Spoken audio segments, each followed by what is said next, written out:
Oh, hello. Merry Christmas. Merry Christmas. Merry Christmas. Merry Christmas, season's felicitations, and wipe your feet. My friends at the USA Radio Network have something very special for you. We're not going to open it before Christmas. It's the world's biggest Christmas card. Oh, but sweetheart. Classic Christmas Radio Theater.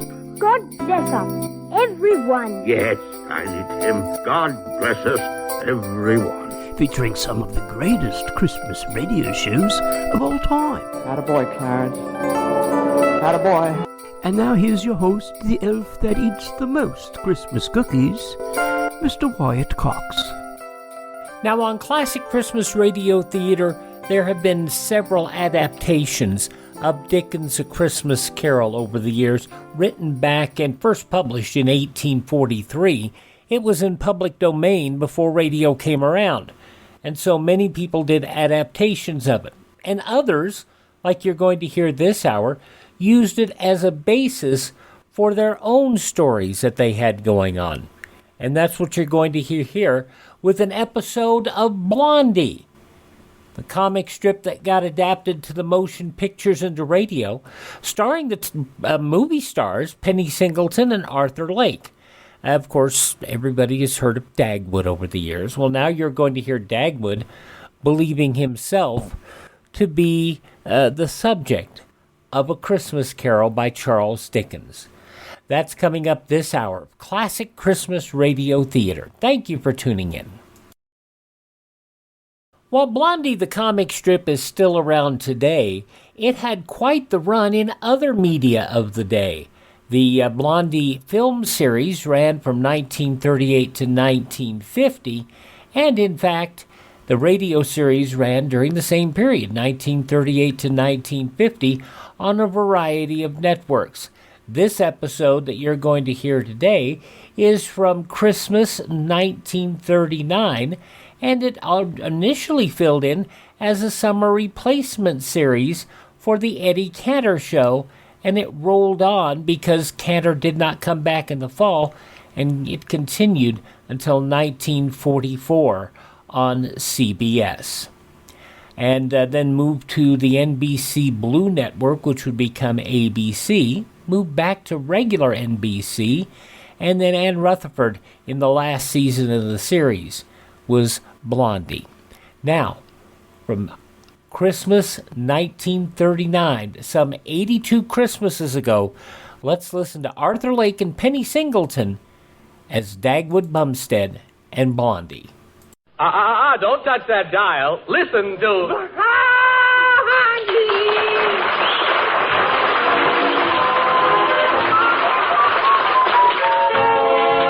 And now, since our weekly visit to the Bumsteads falls on Christmas Day, we find them surrounded by ex-Christmas packages and what came out of them.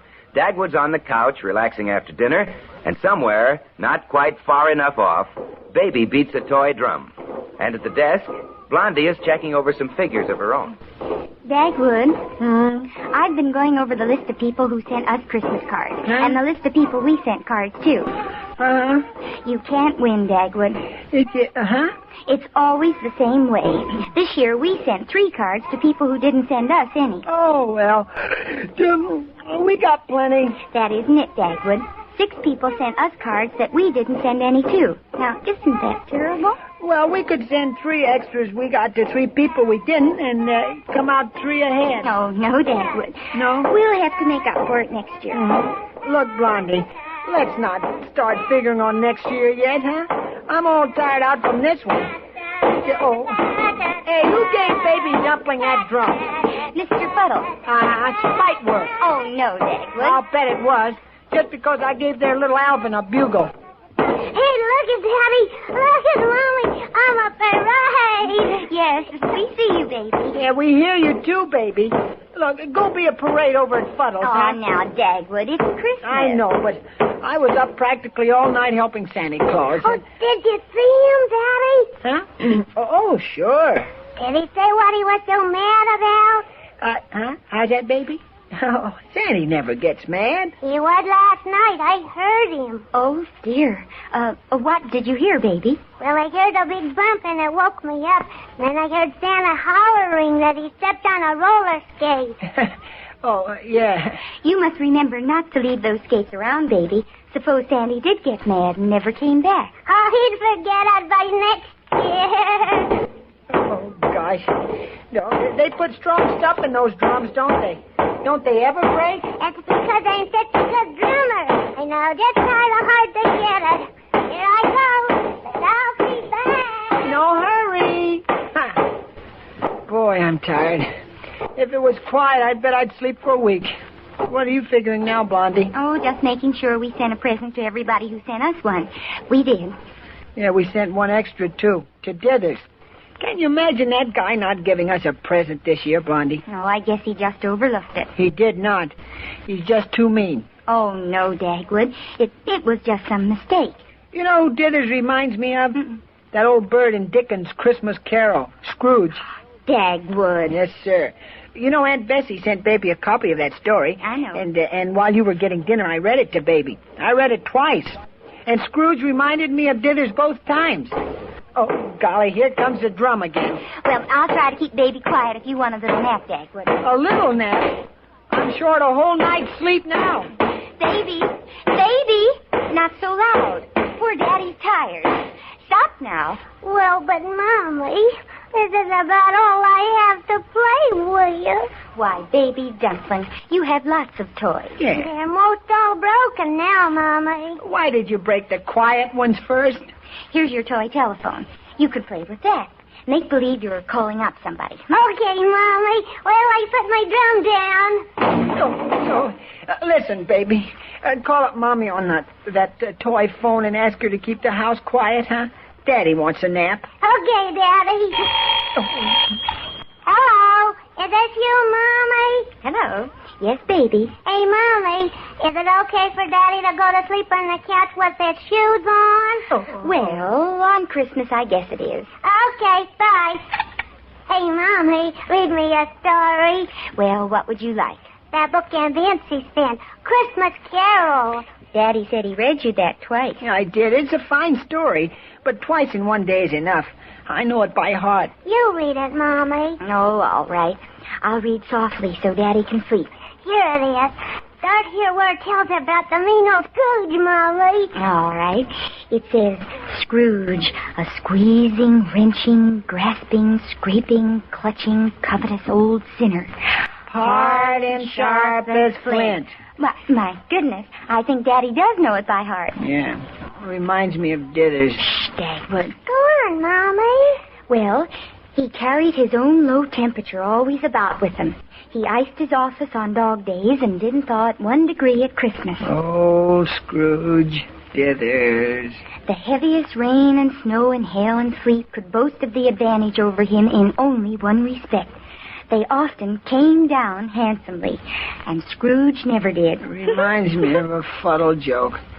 Fuddle, Dithers, Scrooge. If Daddy worked for Scrooge, I'd tell him where to get off at. I'd ring him up on my phone and tell him like this. Hello, Scrooge and Dithers, Dag Cratchit speaking. Daddy's dreaming, Mommy. He's dreaming he's Bob Cratchit, Scrooge's clerk. The door of Scrooge's counting house was open so that he might keep his eye upon his clerk, who in a dismal little cell was copying letters. Hello, Scrooge and Dithers Construction Company. Mr. Scrooge is in conference. This is Dag Cratchit. Cratchit! Hello, Mr. Scrithers, Mr. Doogie. The name is Scrooge, Cratchit. You sound like Dithers. Huh? Who's Dithers? The man who sounds like you. What's the matter with you? Are you sleeping on my time? I don't know. I feel kind of funny. You've probably gone batty, Cratchit. When I came in, you were talking to yourself. Oh, no, sir. I was talking on the phone. Phone? Huh? What's that? Why, this thing right here. And hey, where is it? I never heard of a phone. Oh, my mistake. I guess they haven't been invented yet. No.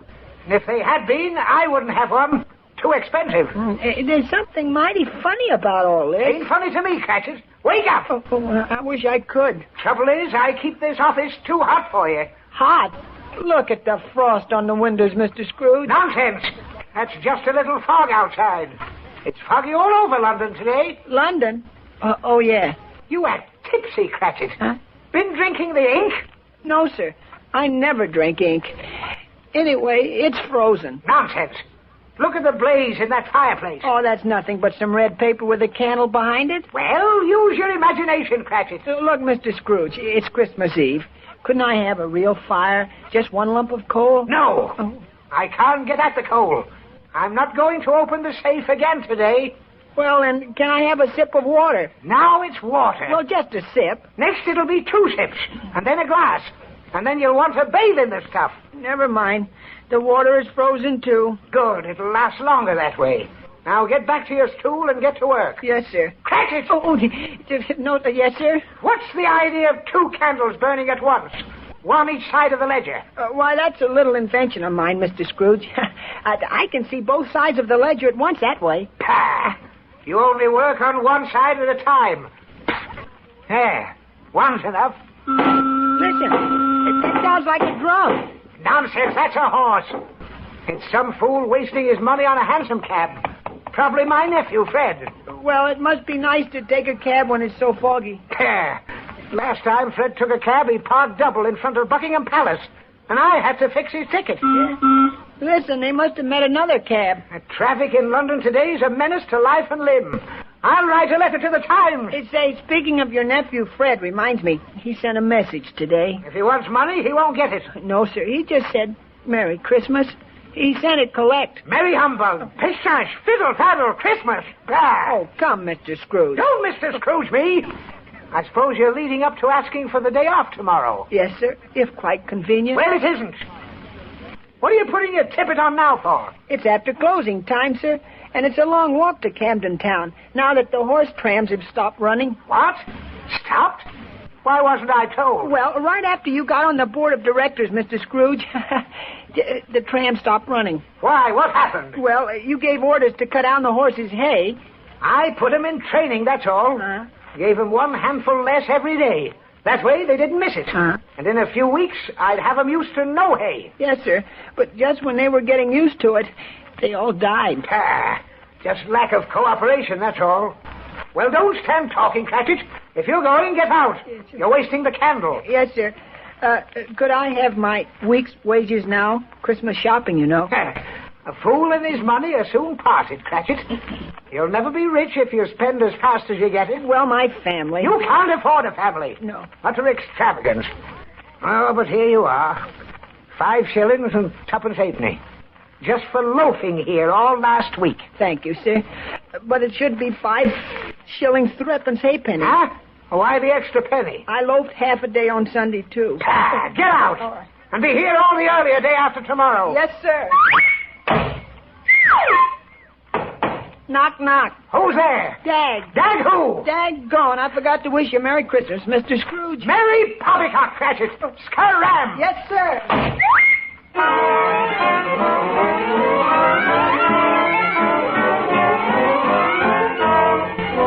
Daddy's still asleep, baby dumpling? Sure, Mommy. He thinks he's running in his dream. Look at his leg.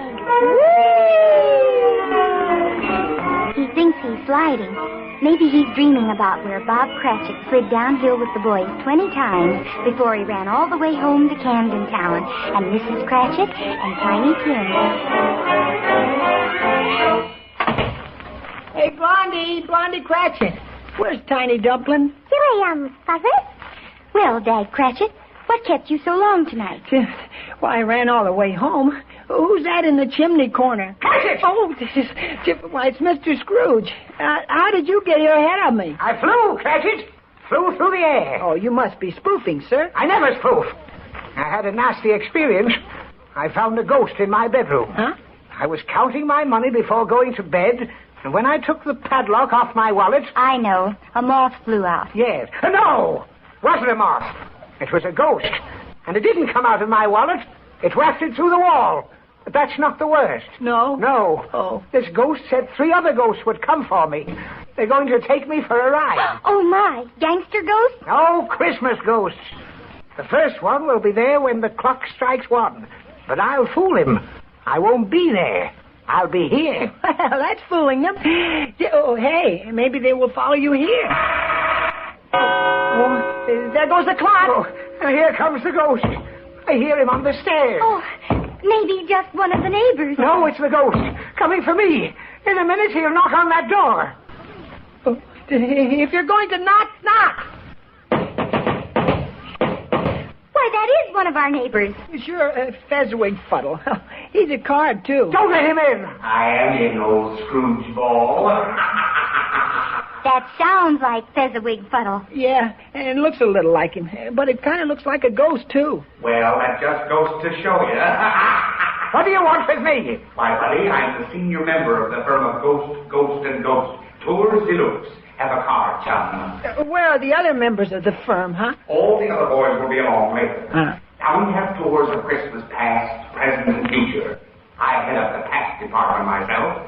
Ready for a little excursion, Scrooge-woogie? No, I don't want to go back in the past. I've been there. Well, you never know the old place now. Come on, this is for free. Oh, free? Any tips? Nary a tip, pal. Come on, I'll show you some nice spirits. No, you'll get me back in the past and then make me walk home. Oh, no tricks on our personally conducted ghost rides, friend. That wouldn't be showing the right spirit. You get it? Look, Mr. Scrooge, why don't you go with him? He makes me nervous. Yes, Mr. Scrooge. A little fresh air would do you good. Don't worry, folks. He'll go with me, okay, when the clock strikes 1. Oh, it's going to strike now. I'm not going. I'll hold on to Dag Cratchit here. No, listen, let go. Look at Mommy. The ghost is fading. So is Mr. Scrooge. So am I. Help! They're all gone, Mommy. Oh, Blondie!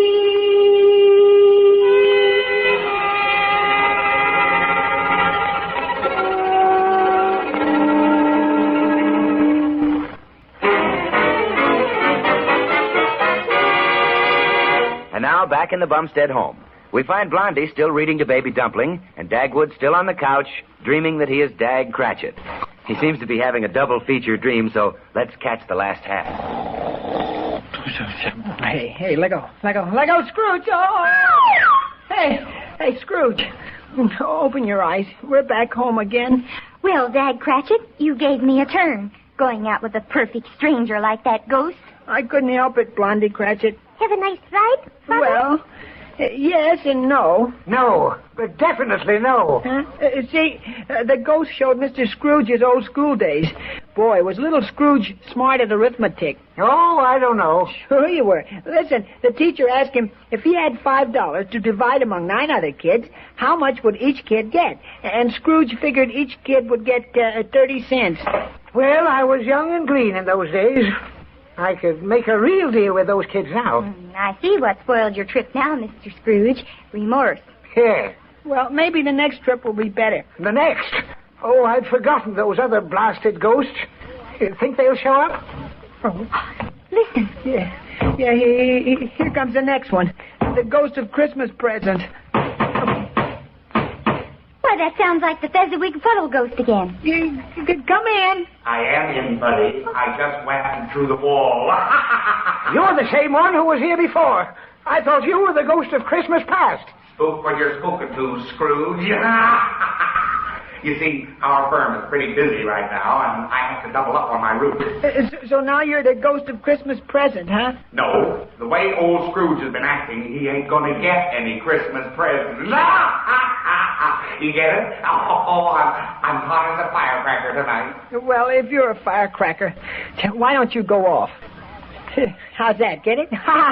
No. Oh. Well, look, leave me out of this next trip, huh, will you? What's the matter? Did you like to ride? Well, you know how it is. I'm not used to flying over housetops with ghosts. Ghosts fly a little high for you, eh? Well, around Christmas time, you've got to expect high spirits. Oh, I got $1 million. Huh? You got $1 million? Well, now, maybe we can do business. We're going to do business, Pop. My way. Get ready to really step out when the clock strikes 1. Again? I don't know what's got into that clock tonight. Listen, I don't want to see any more spooks. Why not? Your kind kind of a shady character yourself. Ooh, get ready. There goes the clock. No, I won't go. Don't grab me this time. Hold on to the table. Oh, he's gone. So is the table. Oh, look. Yeah, the ghost sent back the table. Well, we'll have something to eat Christmas dinner off of anyway. Yes, but we haven't anything in the house for Christmas dinner. You mean there isn't any little snack at all in the icebox? Icebox? What's that? Oh, I forgot. That's another thing they haven't invented yet. What will it be when it is invented? Oh, boy.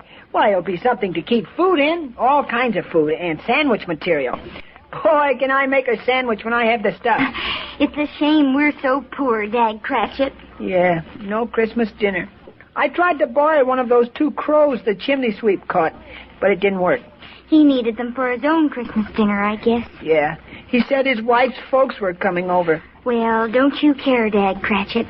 We're better off than poor Mr. Scrooge. Imagine being haunted by flying ghosts like that. Yeah. Hey, listen. And we'll listen to the conclusion of Blondie and Dagwood. Blondie, starring Penny Singleton as Blondie, Arthur Lake as Dagwood, as it was originally broadcast 82 Christmases ago, December 25th, 1939. I'm Wyatt Cox. Thank you so much for tuning in to Classic Christmas Radio Theater, a special holiday presentation right here on your favorite radio station. Here's a great thing to consider doing right now before the end of the year. Call Medishare and find out just how much you would save by switching to Medishare, the affordable alternative to health insurance. When you call, you'll get some good news and probably be very happily surprised, too. The typical family saves $500 a month, but you might save even more. It's so worth it to at least find out. And you'll see why more than 400,000 people are already members. Medishare is a Christian community that's shared more than $4 billion in each other's healthcare costs. It really is remarkable, and they're very easy to talk to. And here's the thing. If you join before the end of the year, they'll waive your new member fee. That's another $170 you'll save. I'll give you the number here in a second. The call, and you'll get a price within 2 minutes. And again, the deadline is December 31st, so call now. You'll save even more. Call 833-34-BIBLE. That's 833-34-BIBLE. 833-34-BIBLE.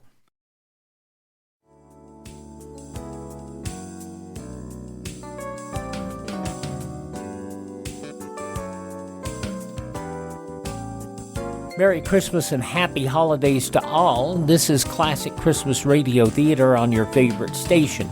This hour we're listening to an episode of Blondie, starring Penny Singleton as Blondie and Arthur Lake as Dagwood Bumstead. It was originally broadcast Monday, December 25th, 1939. Let's take a look at some of the headlines. Air raid still the Yuletide bells in Helsinki, Finland, as the sounds of the suburbs were hit by raiders and bombings. A plan to hold hearings in 3 West Coast cities, L.A., San Francisco, and Seattle, urged by Congressman Martha Dees, the Democrat of Texas, head of the House Committee on Un-American Activities. King George declaring that if the new year brought peace, how thankful we will be, but if the war shall continue, we shall remain undaunted, as he broadcast Christmas greetings to the British Empire. Amid prayers for peace and victory as Europe celebrated its first wartime Christmas was the warning by Pope Pius XII of aversion and hatred built up by the heat of the fight. Almost 400 Americans killed in auto accidents, more deaths to America than war on Europe. And from San Bernardino, California, Mrs. Zelda Harrison, 34, who was told last summer she would die of cancer of the throat before Christmas, said in the Yuletide message she has been given a chance to recover. Those some of the words in the newspapers of Christmas 1939, 82 years ago, and on your radio, Penny Singleton and Arthur Lake, starring as Blondie and Dagwood Bumstead. And we'll hear the rest, the conclusion, next on Classic Christmas Radio Theater. Now on Classic Christmas Radio Theater, the conclusion of Blondie, Arthur Lake as Dagwood Bumstead, Penny Singleton as Blondie. From December 25th, 1939, 82 Christmases ago. Hey, listen. It's one of the ghost boys again. Oh, what does he want now? Scrooge isn't here anymore. Well, open the door and see what he wants, Dag Cratchit.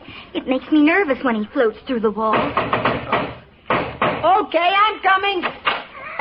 Fooled you, didn't I? Why, it's Mr. Scrooge. Why, Mr. Scrooge, how did you get away from that last ghost? They weren't ghosts at all. No? No. Just something I ate. Oh, you mean you were dreaming? That must have been it. But how did we get into your dream? Anything can get into a dream, Blondie Cratchit. Look, you want to see what I can do? Look, my arms are empty, aren't they? Yeah. Well, abracadabra, hocus pocus. Now look. Gosh. A turkey. What a turkey. It's the biggest bird I ever saw. I told you so. I can produce all the fixings, too, because I'm in your dream now. hey, Mr. Scrooge, you've changed a lot since I last saw you. Well, I'll tell you, Dag Cratchit, when I woke up from my dream, I knew I'd been stingy all my life. I was so glad to discover I still had a chance to celebrate Christmas as it should be celebrated that I went around yelling a Merry Christmas to everybody. Happy New Year to all the world. Hello! Whoops! Hello! You did? Yeah. Silly, wasn't it? Oh, I don't know. It's lots better than being well. Say it, grouchy. I know. Well, that's all over for me. Why, I'm so generous now, it hurts. I'm loose as ashes. Yeah? Definitely spendthrift. Oh. Why, I went down to the office and lit 2 candles. Oh, goodness. Not only that, but I'm going to let them burn all night. Oh. Hello, boy. And you know what, Dag Cratchit? No, what? Well, I lit a real fire in the fireplace. Both lumps of coal. Bingo, like that. Gosh. And then when they were burning good, I went back to the safe and I took out the mortgage I hold over this house you live in. The mortgage? Uh-huh. And I carried it over to the fire. Oh, Mr. Scrooge, did you burn the mortgage? Well, no, but I gave it a pretty bad scorching. Oh, well, say, thanks, Mr. Scrooge. Don't mention it, my boy. Why, what a fine fellow you are, Dag Cratchit. Huh? I'm going to raise your wages. Oh, Mr. Scrooge. I insist. Now, let's eat that turkey. It has to be cooked yet. Why, it is cooked. Didn't you notice? Oh, my. When did that happen? And look, Dag Cratchit, the table's all set. I fixed that, too. Oh, and when we're all through eating, will the dishes wash themselves? Why, positively. I keep telling you, Blondie Cratchit, anything can happen tonight. Oh, a raise and a turkey? Thanks, Mr. Scrooge. Say, you're the best boss in the world. From now on, Dag Cratchit, that's what I'm going to be. The tops. Why, I'd rather work for you than the WPA. Hey, listen, the bell. The Christmas bell. Hooray for Christmas! Hooray for you, too. Hey, wait, that's an electric bell. They aren't invented yet. Hey, wait, Scrooge. Don't fade away like that. Wait, Blondie. Where are you going?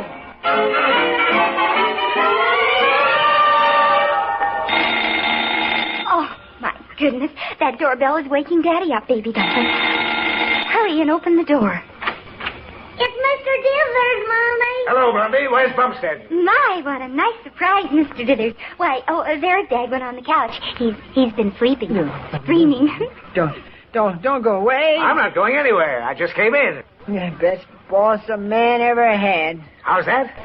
Does he mean me? Oh, why, yes, of course. Well, I never knew just how Bumstead felt about me before. Oh. Hooray! Hooray for my boss, Mr. Scrooge.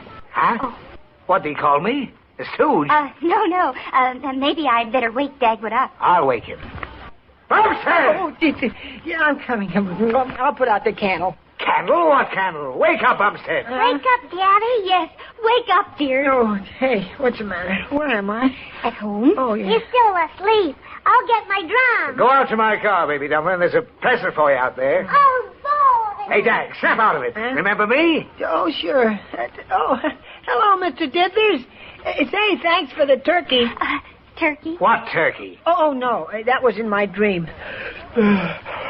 Biggest turkey I ever saw. You would dream about food, Dagwood. Not only food. Gosh, that was a funny dream. Want to hear it, huh? Some other time, Dag. Right now, I want to give you a present. Oh, a present? Yep. Held it back till today to surprise you. Here it is, a bonus check. Oh, Dagwood, look at the figure on that check. For me? Yep. From you? Certainly. I'm still dreaming. Why, Dagwood, that's not nice. Just look at that check. Yeah, I see it. Hey, didn't you make a mistake? I've made a good many, Bumstead, in the past.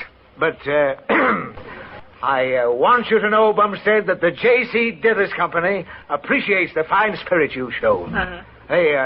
A very fine spirit of cooperation and loyalty to our interests.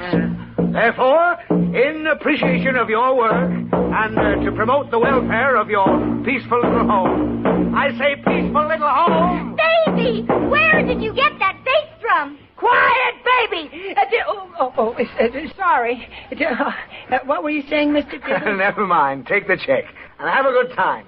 Well, I gotta get home to Corey now. See you later. Oh, Merry Christmas! Merry Christmas! Thanks for the check! Thanks for the bass drum, too. You're welcome. Well, Dagwood, I hope you're ashamed of yourself now. Me? Why? Oh, just before you went to sleep, you said Mr. Dithers reminded you of old Scrooge. Well, what of it? Scrooge turned out all right. So did Dithers. Hey, Daddy, can I take my new bass drum over to Elvin Fuddles? Sure, why not? Let's all go over to the Fuddles. Now, Dagwood, maybe the Fuddles want to relax after their Christmas dinner. They may want quiet. Relax? Quiet? On Christmas? Oh, no, come on. We'll serenade them. Hey, give me that bass drum, baby. Now, Dagwood. Well, he can have his little drum, and you take the tin trumpet off the tree, Blondie. Well, I'd rather play than listen. Come on. Here we go. We're a parade.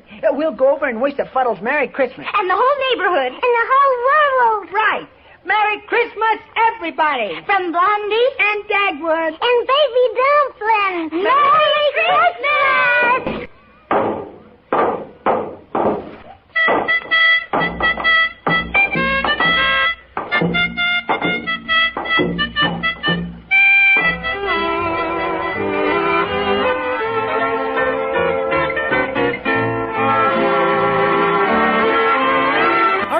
And Penny Singleton, starring as Dagwood, Bumstead, and Blondie.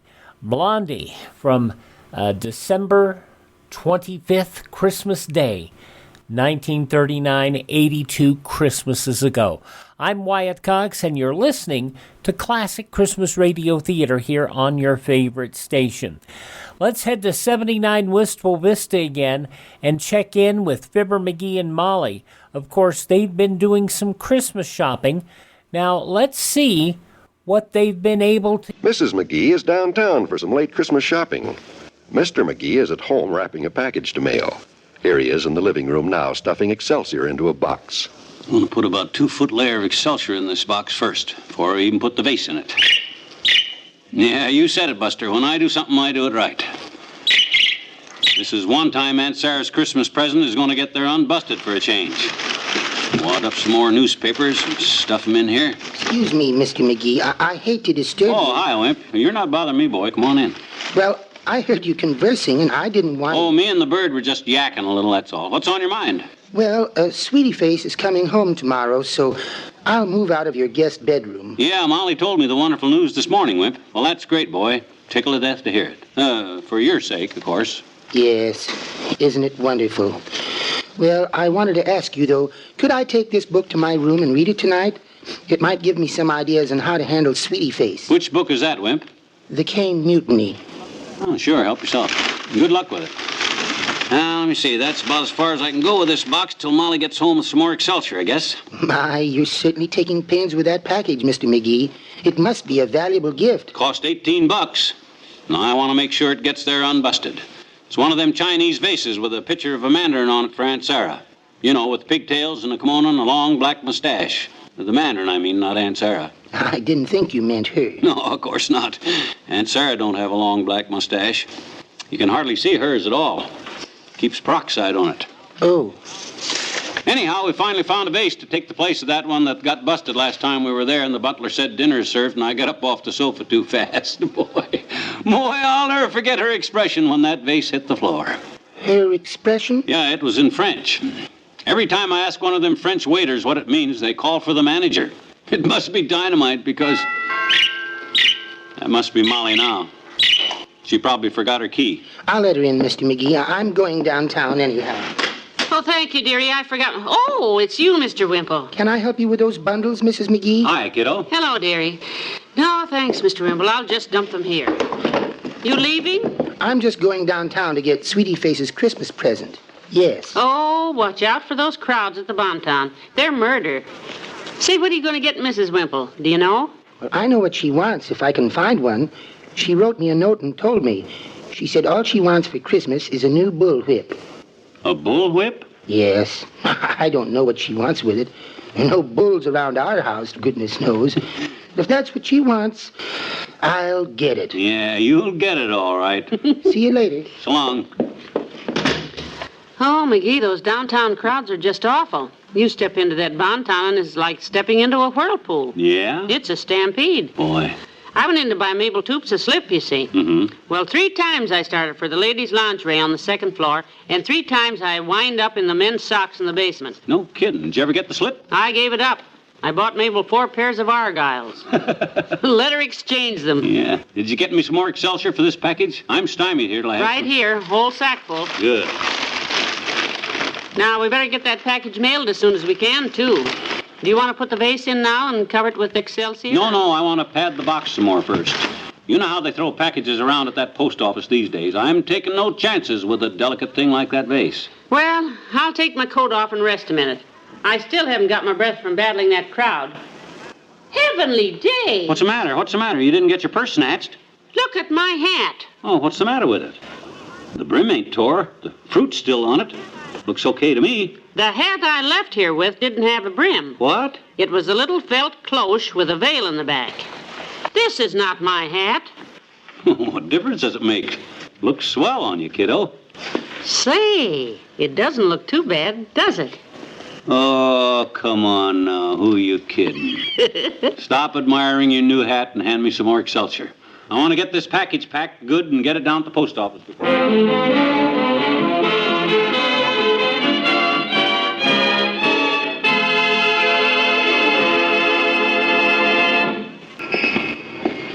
Well, I hope the post office isn't as crowded as the Bonton. Yeah, me too. Boy, this package is getting real heavy, you know it?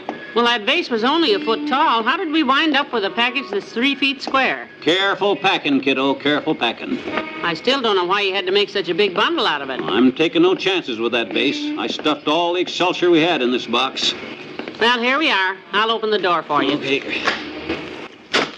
Wow. I'll be glad when this thing is stamped and on its way to Aunt Sarah. Oh, look, McGee. We hit here just the right time. Place is practically empty. Good. Right over here, sir. I'll take your package. There you are, Bud. All wrapped according to postal regulations. Properly sealed and packed as careful as a parachute. Weigh it and stamp it and read me the bad news. Looks like it's tightly packaged all right. Now, let's see. Oh, careful, sir. It has a vase in it. Oh, fragile, huh? Oh, it's a vase. Well, have fun, Bud. You can't bust it. I packed it myself. Yeah, looks like a fine, sturdy package, sir. Where does it go? To my Aunt Sarah, sir. It's right there on... McGee, didn't you put her name and address on it? Huh? Oh, my gosh, I overlooked that completely. Here, you can use this crayon if you like. Take it to the table there by the window. Well, thanks, Bud. Be right back. It's a good thing you told us about that, Molly. This thing might have not got to Aunt Sarah. Post office clerks notice little details like no address, dearie. You got the crayon? Yeah. Let me see. Which side should I put the address on? Which side is up? Well, I don't know. Oh, you can say that again.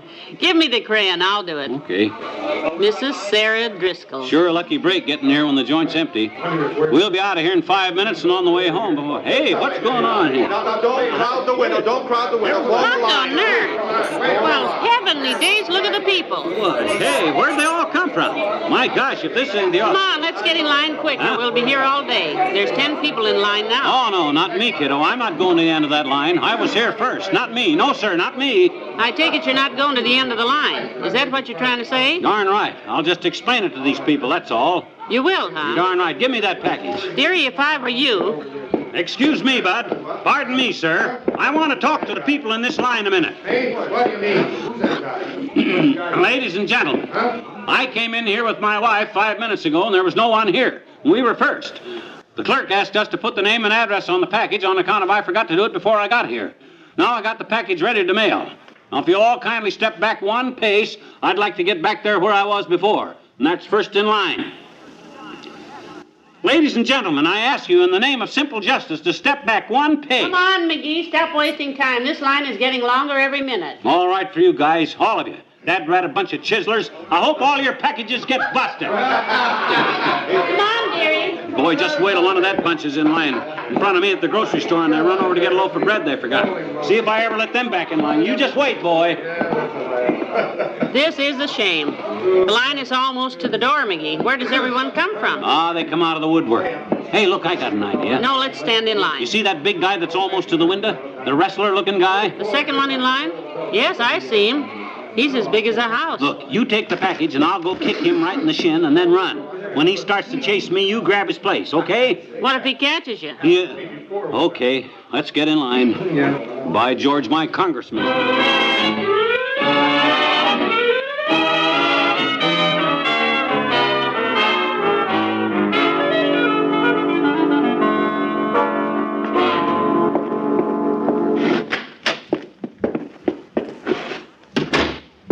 Am I glad to get home? What time is it? 3:30. We must have been in that line for 3 hours. Feels like 6. I'm beat. Well, at least we got the package mailed to Aunt Sarah. Yeah. And that was the last one. Good. Thank goodness we don't have to go near that post office again during this rush. You don't have to worry about that vase getting there okay either, Molly. I had that package stuffed with Excelsior. You sure did. I guarantee you, kiddo, no matter how them post office guys boot that box around, they're not going to break that vase. You're absolutely right, You sweetheart. betcha. They'll never break it. Because I packed that vase perfect, right? No, because you left it on the coffee table. Huh? There it sits. You were so busy stuffing Excelsior in the box, you forgot to put the vase in. Oh, I'll have to put that in there.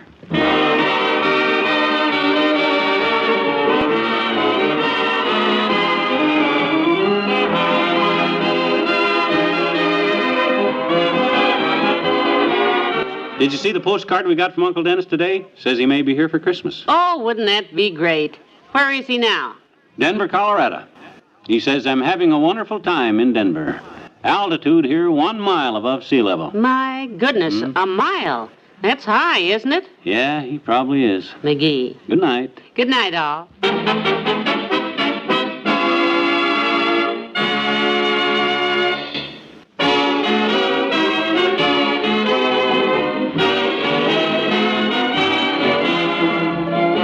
NBC and Paper-Mate Pens have brought you the Fibber McGee and Molly program, transcribed with Bill Thompson as Wallace Wimple and Jan Arvin as the postal clerk. This is John Wald inviting you to be with us again tomorrow night for another visit with Fibber McGee and Molly.